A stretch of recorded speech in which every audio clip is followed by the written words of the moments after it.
right. Well, I am itching to get to this conversation. I know that's why you're all here too. So let's do this. Welcome to all of you. Thank you so much for taking time out of your schedules to be here with us. I'm Star Plaxton Moore. I'm the Director of Community Engaged Learning and McCarthy Center Programs at University of San Francisco, and I'm also a member of our IRSlice board. It's an honor to get to co-moderate the webinar today, and I'll talk a little bit about my amazing co-moderator in a moment. But the focus today will be on Dr. Emily Phaup, and I'm so pleased that we get to be in conversation with her.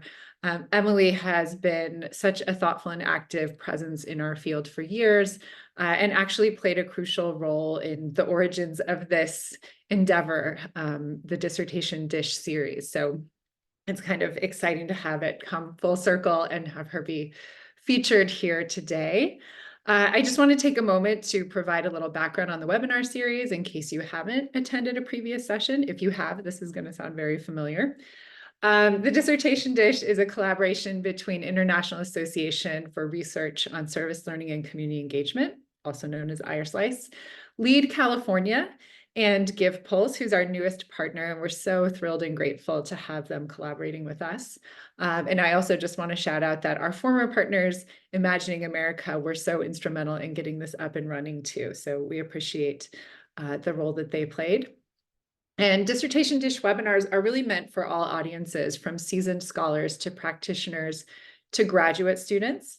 These webinars serve to highlight some of the most recent research in the community engagement field, create a way for journal editors and conference organizers to be exposed to new research and potential presenters, and offer some support and possible guidance for those who are in graduate programs by way of sharing tips from those who have just gone through this experience. So far, we've hosted, I think, 10 Dissertation Dish webinars now and have had over 715 unique individuals attending these webinars. We're excited for you to join us today as we feature the dissertation of Dr. Emily Phaup, Professional Development Manager for Campus Compact. And Dr. Phaup will be discussing her dissertation topic, I Was Invisible to Them, an interpretive phenomenological analysis of community engaged researchers' experiences of institutional support.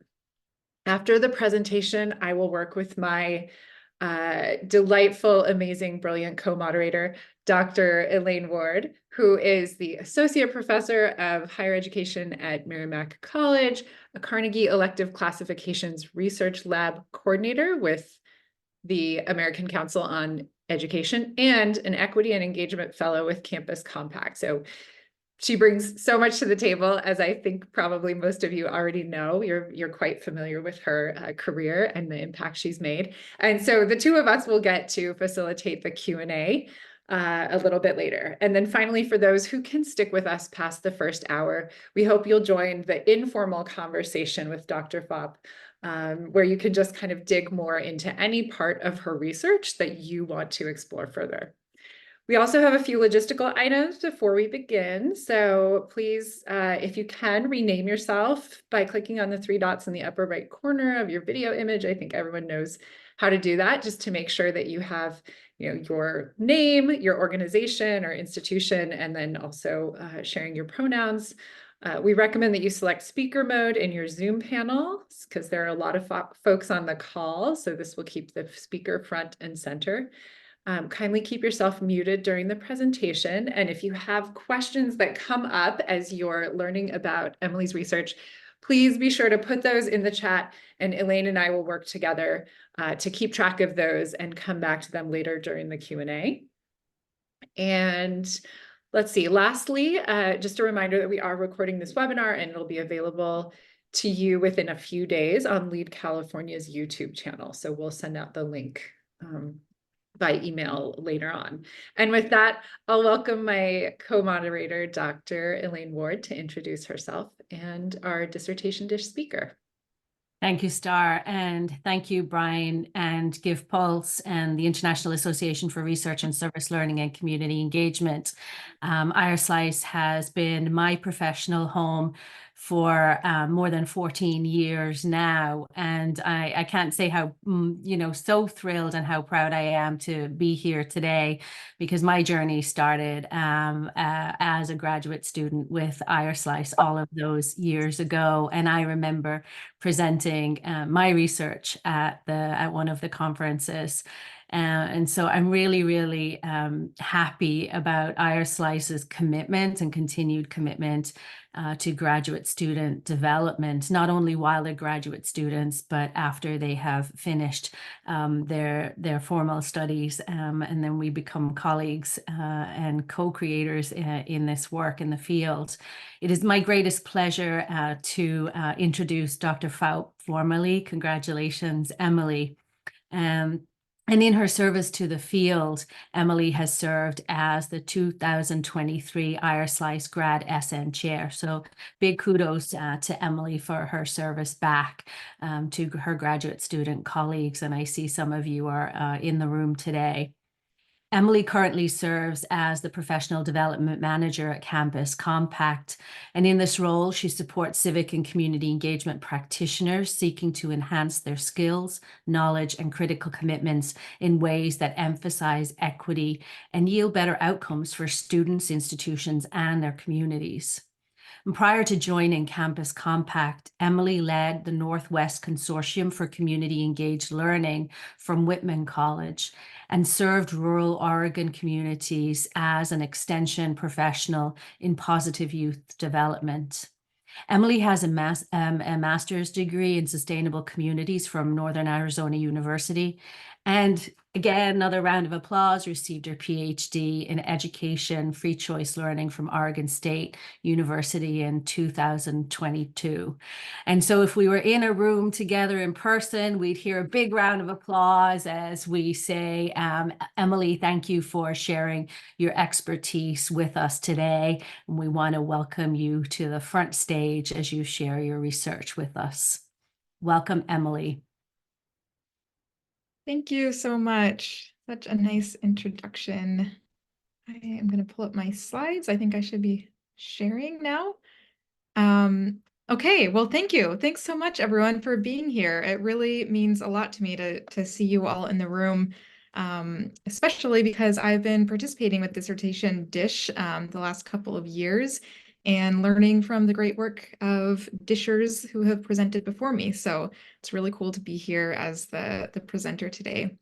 I want to thank, of course, my committee at Oregon State University that was so incredibly supportive. I was one of the lucky ones with just a really generous, kind, amazing committee that supported any direction I wanted to take and encouraged me to follow what feels right for me. And it really got me where I'm at with this dissertation. So that was Catherine McIntosh, my chair, Sue Ann Bottoms, Gloria Crisp, Susan Rowe, and the esteemed Barbara Holland, who I met through IRSlice.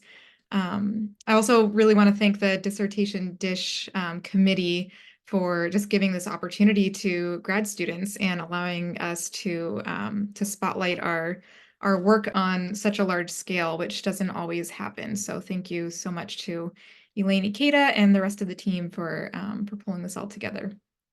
And of course, I have to say, I've told them this before, but Elaine and Star, the co-moderators, it was their own dissertations that inspired me to pursue certain directions in my data analysis and really provided a foundation from which to build some of my arguments. So it's really amazing to have them here as co-moderators after I spent so much time deep in their research from when they were grad students. So thank you both for being here.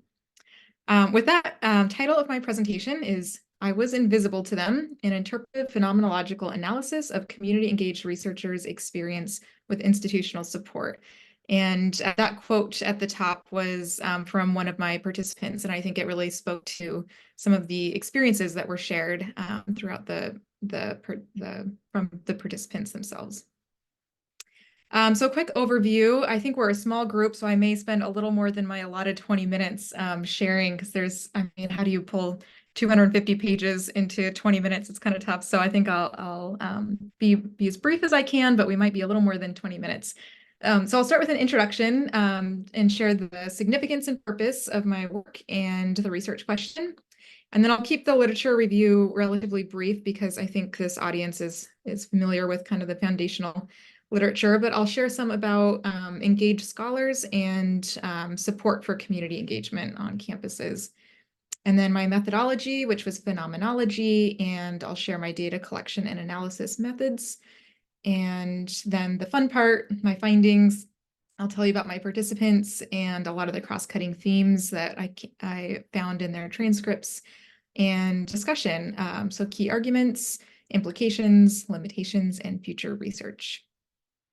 I think it's important to start with my positionality. If I'm being authentic to my research methods and the way that we should be doing this work in the field, it's important to be open about these things. So experience with institutions and learning in the field, but more importantly, I think it's important to share that my worldview influences the way I do research. So I'm a social constructivist. I believe that learning is always socially and culturally mediated, and individuals are actively engaged in constructing and reconstructing meanings through their daily lives, which are grounded in socio-historical contexts. And so you'll see how that aligns with my methodology. My identity is a middle-class white cisgender woman, and I recognize my privilege in a lot of ways that shape my experience. But I do relate to the experience of being a woman in a gendered system. And so you'll see how that came through in my data analysis. And then I added here growing into feminism along the way, because I was not well versed in feminist theory going into the study, and it wasn't really a part of my theoretical framework to begin with, but the data just kept pulling me towards the ideas that align with what I understood of feminism. And so I began to lean more and more into that perspective during my data analysis. Significance of my study. So I started my data collection in 2020. And at that time, and I would say still today, there was this recent push for higher education to return to the missions of serving the public good over the past 25 to 30 years. So that was important in the study. And then the recent events that were happening just before and while I was collecting data, like COVID-19, Black Lives Matter, the Me Too movement, and threats to our democracy, they were all highlighting the importance of connecting with communities, and educational leaders were doubling down on this call to return to the public purpose mission. Most of the literature I found about institutional support was coming from the administrative leadership level, and we hadn't been hearing from the faculty actually doing the work as much as that leadership level. So that was important as I designed the study. Those faculty who, as we know, are marginalized in the academy, are a minority among their peers because their work is not well understood. So it's even more important that we hear their voices and understand their experiences. And this comes back to achieving the mission of the public purpose of higher education. So the purpose of my study was to explore and describe the way community-engaged researchers experienced institutional support as they worked through the unexpected changes associated with the COVID-19 pandemic. I wanted to describe the essence of the experience for individual community-engaged scholars at a public institution with a recognized legacy of community engagement. So you'll see the emphasis there was on their experience, which helped shape my methodology and approach. And I'll say that COVID-19 impacted their experiences to some degree, but it was a less impactful factor than other factors, which kind of surprised me. And so I'm going to focus more on some of those other factors and kind of minimize the COVID-19 piece for our presentation today. My research question was, during the COVID-19 pandemic, how do community-engaged researchers at a public research university experience institutional support? And a little bit of literature review. So community-engaged scholars, they're often interdisciplinary. They are often more prominent in the field, in the disciplines that have logical connections to external audiences and issues like agriculture, education, health sciences. But they represent all ranks and ages, Previously, in years past, this was seen as a risky decision to pursue community engaged scholarship pre-tenure. However, now we see faculty coming into their roles with the commitment to community engagement. So it's no longer seen as something you can't do until tenure, because folks are just really committed to it at the start. Women and faculty of color are more likely to pursue community engaged scholarship than their male and white counterparts, and they participate in to a greater extent than others as well. Motivation, there's been a lot written about motivation, and a lot of it comes down to personal values and commitments. But women specifically are motivated by things like connectedness and belonging and rootedness in place. And we know they're marginalized in the academy. This is non-traditional scholarship, and the system is just not set up to recognize them the same as traditional scholarship. So this is evident in studies about promotion and tenure systems, where research shows that community engaged scholarship is seen as less rigorous among committees, despite evidence to the contrary. And they're marginalized in, so then equity is an issue also. Women and faculty of color already face marginalization in academic institutions, and then this is compounded by their decision to pursue non-traditional forms of scholarship that don't fit the mold of what counts in the academy. So our community engaged scholars are facing intersecting barriers. This should all sound pretty familiar to you all who are probably identifying with some of this research yourself, kind of living the experience. Looking at institutional support for community engagement. There's a current call in the literature, as I said, to return to the public purpose missions of institutions. A lot of the previous literature focused on Carnegie elective classification, centers for community engagement, this conversation around embedding community engagement in the institution versus transforming institutions around community engagement, and then a lot written on promotion and tenure systems. So the desire to support faculty is there, at least in writing, but there's still a lot to learn about the best method of providing support. And as you can see, a lot of this previous literature is from the administrative leadership level, and there were few studies that I could find from the faculty perspective. Although I will say, in the couple of years since I did my study, I've seen a lot more coming out, which is exciting. Community engaged scholars persist, which is really cool and interesting. And this is despite the misalignment between their values and the values of the institution, and despite facing the intersecting biases that we talked about. So to me, this speaks to those deep-rooted values and commitments that community engaged scholars have to their communities and to the issues that they care about. So I'll talk a little bit about phenomenology, which is both a philosophical approach and a method. So it gets a little bit complicated in that way. But as a philosophical approach, it's the way in which people come to understand objects and events by consciously experiencing them. So generally, it's concerned with the essence of a person's experience with a phenomenon and the way people make meaning of those experiences. And people are actively interpreting their experiences and come to understand the world by personal experience with it. So the experience with the sociocultural and historical processes is fundamental to one's interpretation of their own life. You can see how this aligns with my purpose and with my personal worldview as well. There's two schools of thought in phenomenology. The first is from Edmund Husserl. He has this descriptive phenomenology. He's considered the father of phenomenology, and he believed that to understand a phenomenon, we must set aside all pre-existing scientific constructs and presupposed views and take an objective approach. He believed in bracketing, where the researcher suspends all judgments, biases, and assumptions. But then he had a student, Martin Heidegger, who took a different approach and called it interpretive phenomenology. He says it's not possible to bracket our experiences because we're always in the world with others and in our own circumstances of existence. He talks about Dasein, or the inability to separate oneself from these experiences. We must acknowledge these foreconceptions and expect them to be revised through the research process. That made a lot more sense to me. So I pursued my my research through interpretive phenomenology. As a research method, phenomenology emphasizes rich descriptions of the lived experience of individuals through first-person accounts and seeks to understand the essence of an experience for a group of individuals who have experienced the same phenomenon. It's a way to systematically study and learn about the phenomena that are typically difficult to observe or measure, explicating the meaning people attribute to everyday experiences.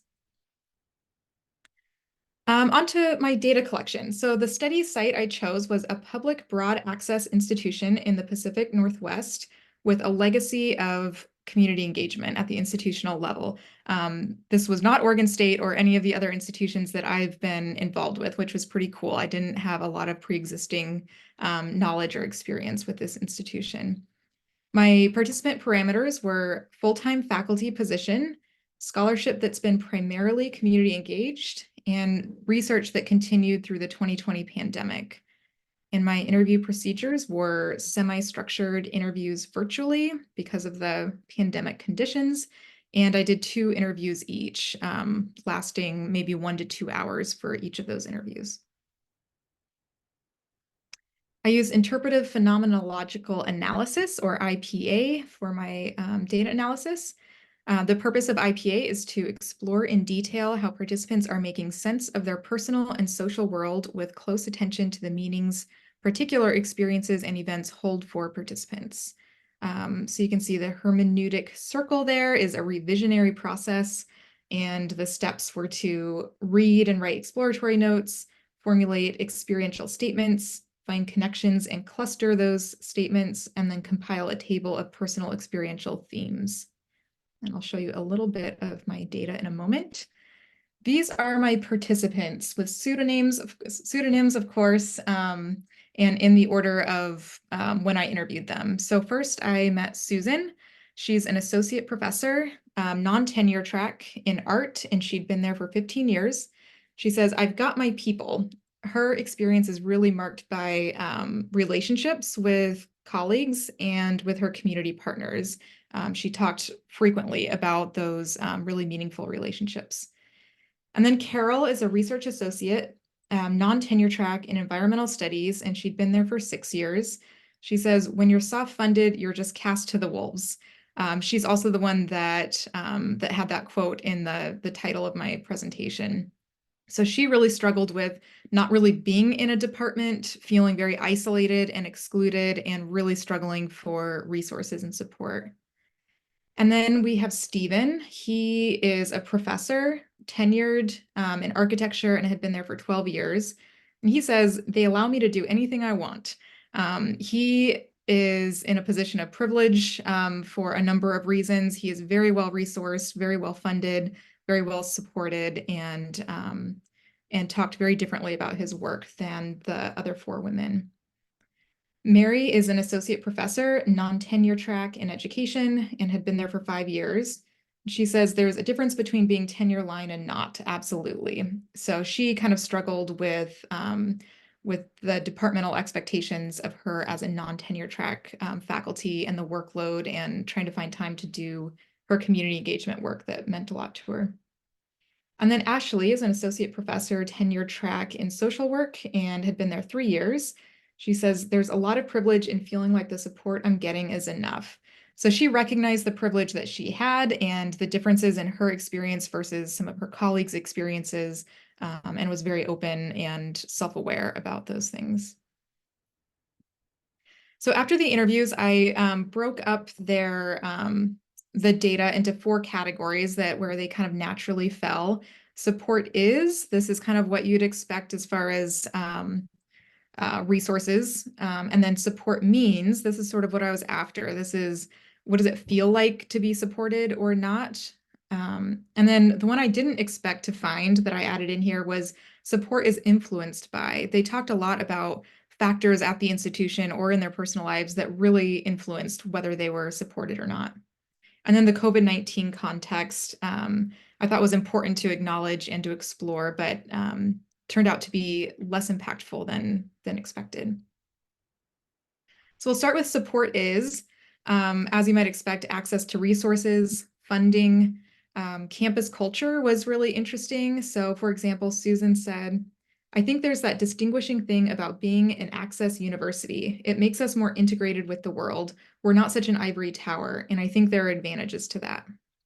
And then a lot of them talked about their community partners and colleagues. Mary says, for the actual implementation of the work, I would go to my tried and true colleagues that have always shared the interest in these projects.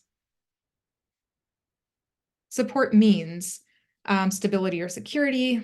Inclusion and exclusion was very interesting. Carol says, I can't vote in the faculty meetings, so I'm not really included. I don't go to the faculty meetings because I've also heard that they're painful and mean. And then feeling value for their work, which was meaningful to them. Frustration and ease came up pretty often. Frustration came up. Privilege or inequity.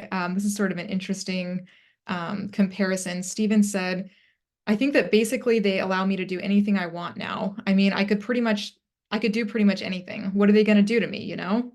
Whereas Carol said, I begged the foundation, the university foundation, to help me raise money since I got there, and I've gotten absolutely no help. Support is influenced by discipline and department. This came up often, definitely something I'd love to explore more. The institution type was interesting. Ashley said, I chose the university because of the students, that it's a public institution, and we have really awesome, diverse student body, a lot of non-traditional students. There's a high value on being a high access institution, and that matters to me. And then position, Carol said, as an affiliated faculty, there's just a lot of social cuts, death by 1,000 social cuts, or just not feeling included. Individual effort, skills, and needs came up often. Those are all three pretty different. But for example, Stephen talked a lot about the tenacity he has, the individual effort that he put in that got him where he is. Ashley said, I think there have been some faculty hired around the same time as me who probably would have wanted or needed different support. And I think the needs are so individual to where what kind of training you got in your doctoral program, what your life looks like. I don't have babies, you know, so I'm not trying to do this. I'm not doing this while trying to parent. And then that kind of leads to gender. Carol said, I don't know if there's a man who would have taken my job. She had a lot of regrets, I think, or second guessing herself with the position she found herself in. So I want to move to my key arguments. That was just sort of a sampling of the data. I wish I could show you everything. There were some really amazing quotes in there. But number one, this is where I just really leaned into this feminist theory that was drawing me, and my committee saw it too, and supported me in going this direction. Women's experiences are different. Unfortunately, I wasn't intentional at the beginning to find the right mix of men and women or even consider gender. So Stephen was the only man, and we can't generalize based on one man's experience. But it was interesting. He was the only one who described a sense of freedom, who described institutional support as generous, who did not describe feelings of inclusion or exclusion, and who did not mention colleagues or community partners as a source of support. So you see a lot more of an independent experience with him, not quite as tied to like a collective or communal experience.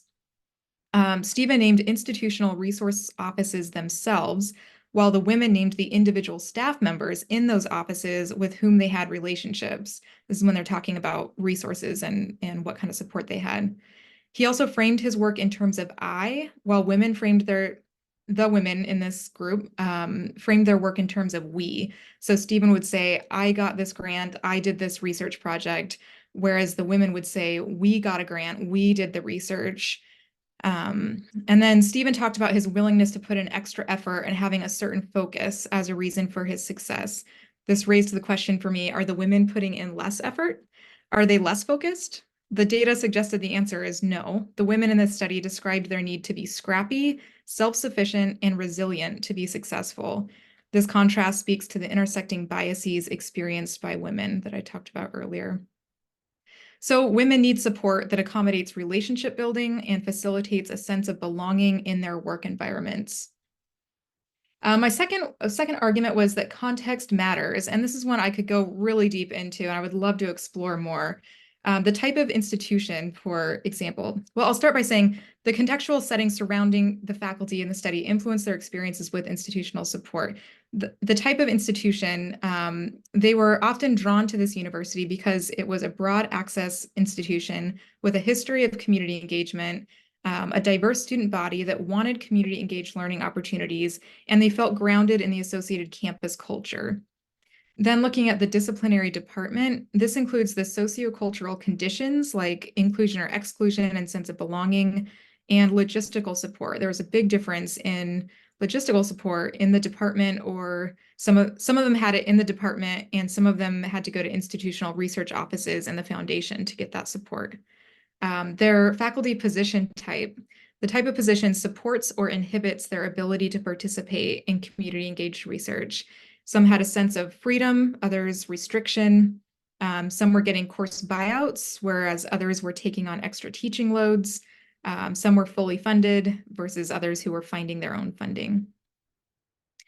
And then relationships are crucial with both colleagues and community partners. This was specific to women. Women were consistently describing their relationships with colleagues and community partners as valuable sources of support. While they can look past challenges with funding and administrative offices and express understanding about the university's constraints, the relationships were pivotal and seem to make or break the experiences for many. Academic institutions can cause feelings of social isolation, and adding marginalized identities and non-traditional approaches to scholarly work exacerbates the feelings of marginalization. So communal factors and social support improves their experiences. This aligns with the principles of community-engaged research. We all know that trusting partnerships are essential, so that kind of carried through with their experiences on campus. And last, undifferentiated forms of support are insufficient.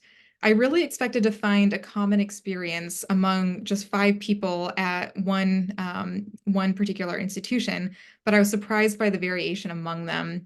Their needs were influenced by a variety of factors, including personal lives and identities and contextual factors in their work environments. Research has largely come from the administrative leadership level and focused on universal approaches to support.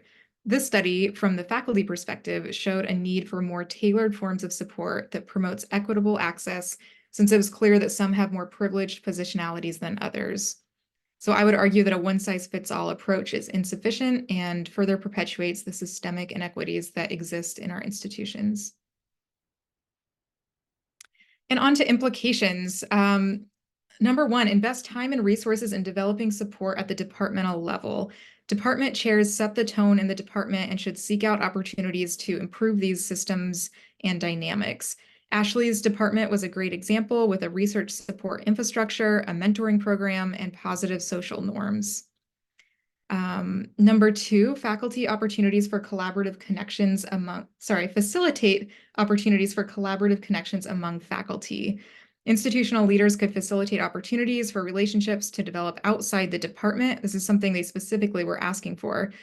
For example, communities of practice or other organized groups for community engaged researchers to foster interdisciplinary collaborative partnerships. Number 3, consider support based on particular needs of faculty members or groups with commonalities and ensure equitable accessibility. Personal identities along with institutional influences impacted the level at which they were able to take advantage of the supportive culture on campus. Institutional leaders should reject a one-size-fits-all approach and consistently use a critical lens to ensure support is accessible equitably to all faculty. And last, make room for flexible forms of support. This came out of the kind of COVID-19 influence a little bit. Their projects are unique, diverse, and dependent on needs and contexts of their community partners, especially during COVID-19. But faculty are self-sufficient and prepared to adapt to these changes. They can take care of it on their own.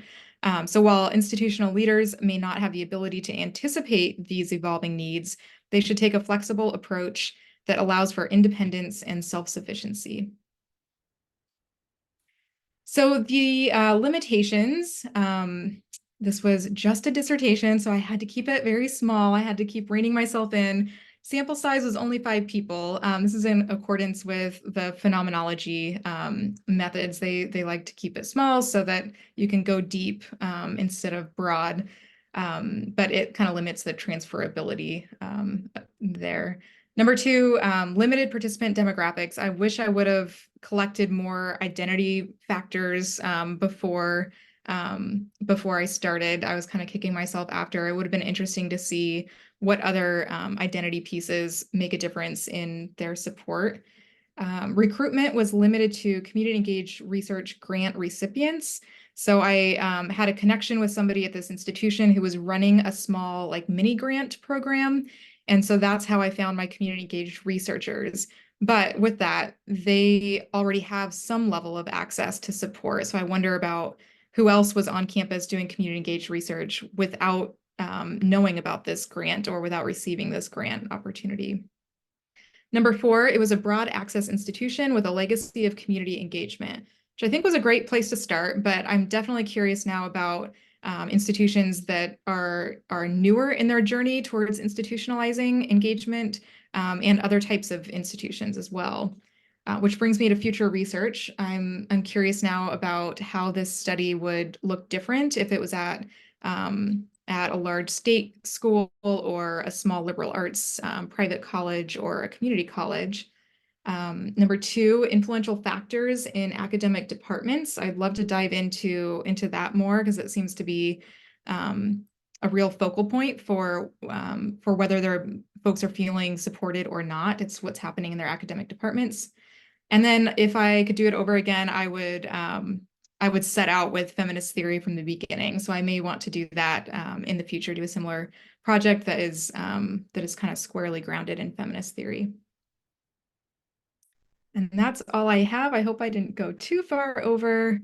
I am going to stop sharing my screen and hand it off to our moderators. Thank you so much, Dr. Phaup. And we're good on time. I think we have about 15 minutes for our Q&A, and then of course our special opportunity for more of an open discussion for the 30 minutes after that. So again, folks, feel free if any questions are arriving, you can put some of those in the chat. But before we kind of move into Q&A, I just wanted to invite Elaine, if you have just any initial reflections or comments on what Emily shared, and then I'll also share some of what was coming up for me. Yeah, thanks, Star. And Emily, thank you so much for an amazing study. Really, really appreciate it. And it's nice to go deep, right, and have a deeper understanding of the issue. So I really appreciated your methodological approach. I have some notes. One thing that I really loved was growing into feminism along the way. And I remember when a similar thing happened when I faced a crossroads in my research. And I actually stopped and took a directed study in feminist methodology so that I could learn more. And not all of us have the privilege, right, to be able to do that. I had space in my curriculum and I had the time. But what it brought up for me is and you reminding us of it today is the importance of not only what we're studying, but how we're studying it, right? So that process of research and inquiry. And how when we make space for that process to influence us and connect with our identities and values, then we can achieve more meaningful and personally impactful understanding of the research question.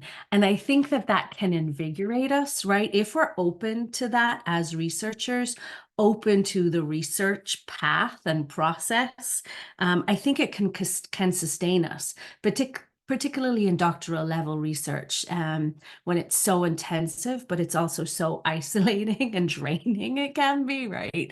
And so I think that what I want to share for particularly the grad students who are here with us today, and I want to encourage people to join by camera if you feel comfortable doing that so we can see who's in the space.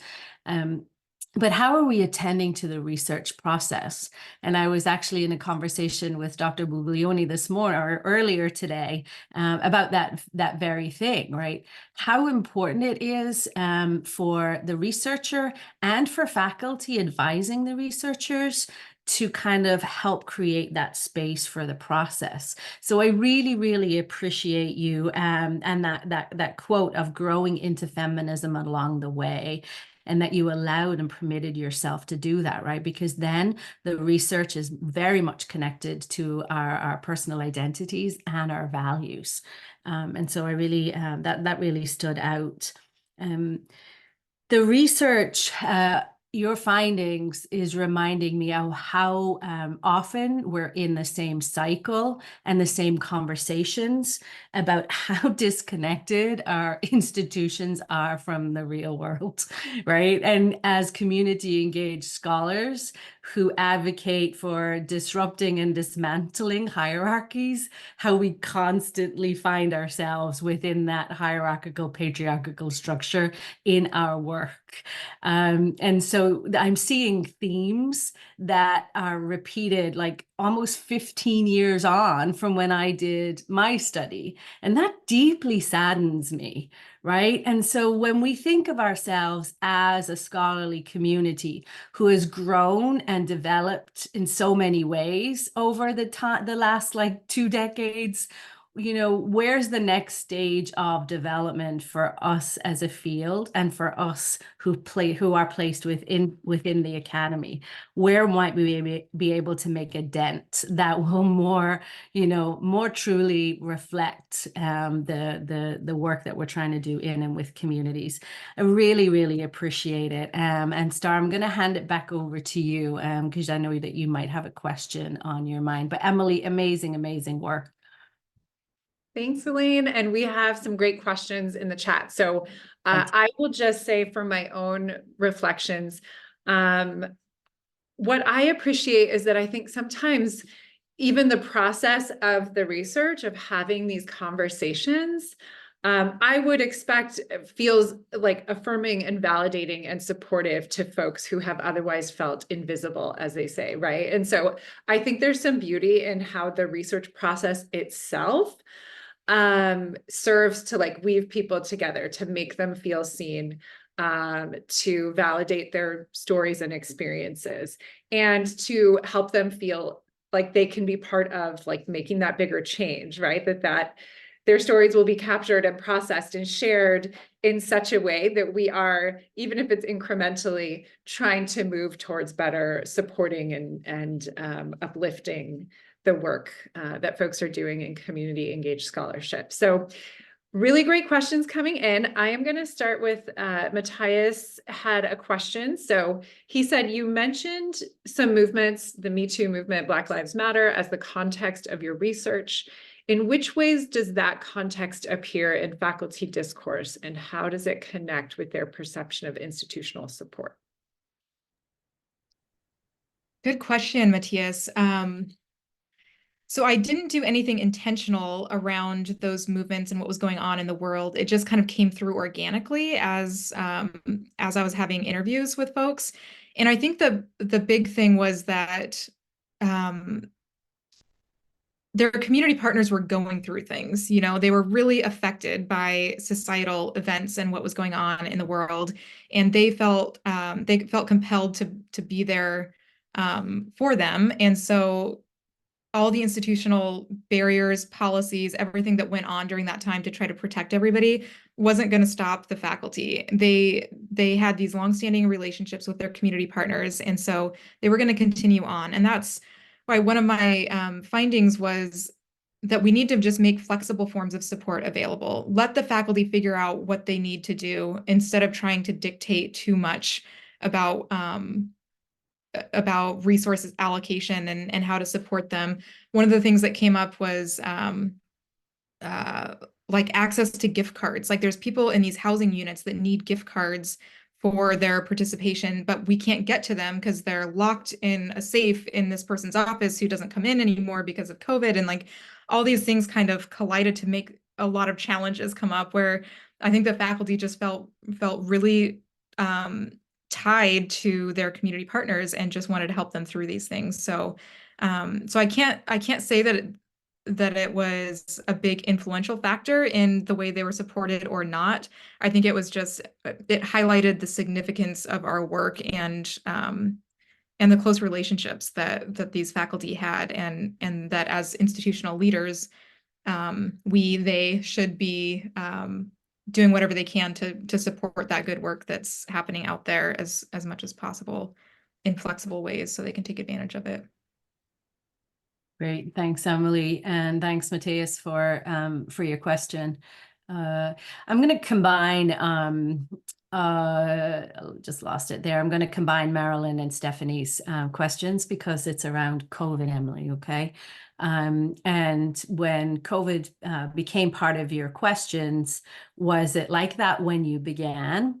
And yet you mentioned that COVID didn't end up being a big part of the findings. But how did COVID affect community outreach among the faculty? What did you find? Could you give a little bit more detail about what you found and why that context was important for you? Yeah, it was interesting. As I started my research, we were squarely in the COVID. Every time my face gets big, I get distracted. I appreciate the spotlighting, but I have to hide myself a little bit. Yeah, so it's something that I couldn't ignore. This was a very monumental time in history, and I couldn't pretend it wasn't there. So it was a key contextual factor during my study. And so I added it in, and I even included a question in my interview guide, how has COVID impacted, what you do, something along those lines. Most of my participants just kind of like paused and said, I don't know that it really has. Like they didn't feel real affected by COVID with their research, which was shocking to me. I mean, I really thought it would have a huge impact, but they just continued on, kind of like I was saying with that last question. It was like they just continued on and did the work that they had to do, whether they were being paid for it, supported by it for it, or anything. It was like I have these community members in libraries that depend on me to be there to give these classes. I'm just going to figure out how to do it, and we'll worry about the support later. So I think that was one of the main takeaways. And then also, like, every community project is so different and so unique. The support that's needed is so different that we can't expect, and they didn't expect, institutional leaders to be able to anticipate that. Like, they would make policies, the institution would make these policies at the beginning of COVID-19, thinking that they're making things accessible but safe, but it really didn't work for community engaged learning and research. But they couldn't have known that unless they were in the project. And so that's where I was saying, like, as much as possible, institutional leaders should just be like as open and listen to the needs of the faculty. Let them come to you and explain what their unique needs and circumstances are, because every community is different. Every partner and organization is going to be different. Yeah. So I think that was the main thing. I mean, my big takeaway was they continued on. They persisted. They didn't let it really stop them or slow them down. And so I thought that was really cool that they found it to be less impactful than expected. Yeah, thanks, Emily. Marilyn, I see you unmuted in video. Go ahead. Thank you. Again, Emily, congratulations. It's really interesting your finding on COVID, because at the time here at Miami-Dade College, I was one of the programs manager for the Institute for Civic Engagement and Democracy. And one of the main reasons, or the excuse for faculty, is, oh, it's COVID. We cannot go out to the community, or right now we're in a standstill. Students are not interested. There's apathy. But nevertheless, your experience with these were different. I'm not saying that all faculty was that way, but it's interesting to know that COVID not necessarily is the main factor for not doing things. And of course, I think that we all agree that since COVID, we've learned a lot, especially today I am the community engagement director, but with another focus, not as much for students, but bringing the community into our campus, and businesses, okay, and local officials at local cities. So, that's why I was interested in participating and listening to your lecture, because there's always a learning curve for all of us. So thank you, and again, congratulations. Thank you. Yeah, and I think there might be a distinction between community engaged teaching and learning and community engaged research. The folks that I talked to, I mean, I was specifically focused on the research side of the work, and they had long-standing research programs going on in the communities that they didn't want to abandon. Whereas there were a whole nother set of challenges trying to do community engaged learning with students during COVID. So that might have been a very different outcomes if I focus on that teaching learning aspect. Yeah, I think that's such a valuable distinction. Um, yeah, because I also feel like institutions obviously step in a lot more when it's around liability of like students getting out into community during COVID. I would love to know from you about, because I know you're not working within a university at this point, but how has your research just influenced your work and your practice in your current role? Oh, thanks for that question. Yeah, so I actually am still working with a couple institutions. So before I joined Campus Compact, I was working with the Northwest 5 Consortium for Community Engaged Learning. It was a 5-year Mellon grant-funded program, and so I'm just wrapping that up now. I kind of stuck with them through the end of the grant. So that's 5 small liberal arts colleges in the Northwest. So now I have like direct experience working with doing faculty support on those 5 small campuses, and also on the national scale with Campus Compact as a professional development manager. And I think the biggest change that I've made is focusing on relationships and collaborations among faculty. And that's been a huge benefit of the Northwest 5 group. These are folks that are on small campuses in isolated places in some cases, where we can bring them together across campuses to make connections with folks doing similar work.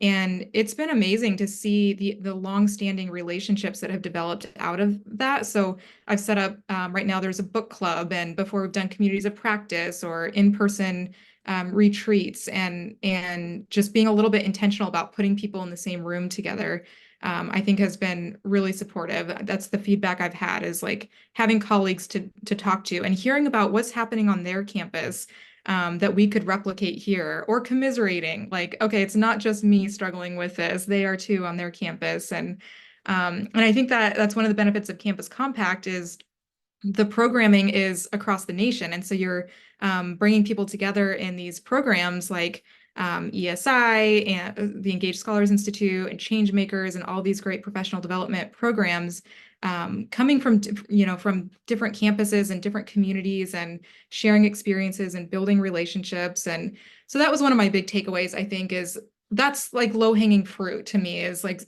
putting people together to have collegial supportive relationships.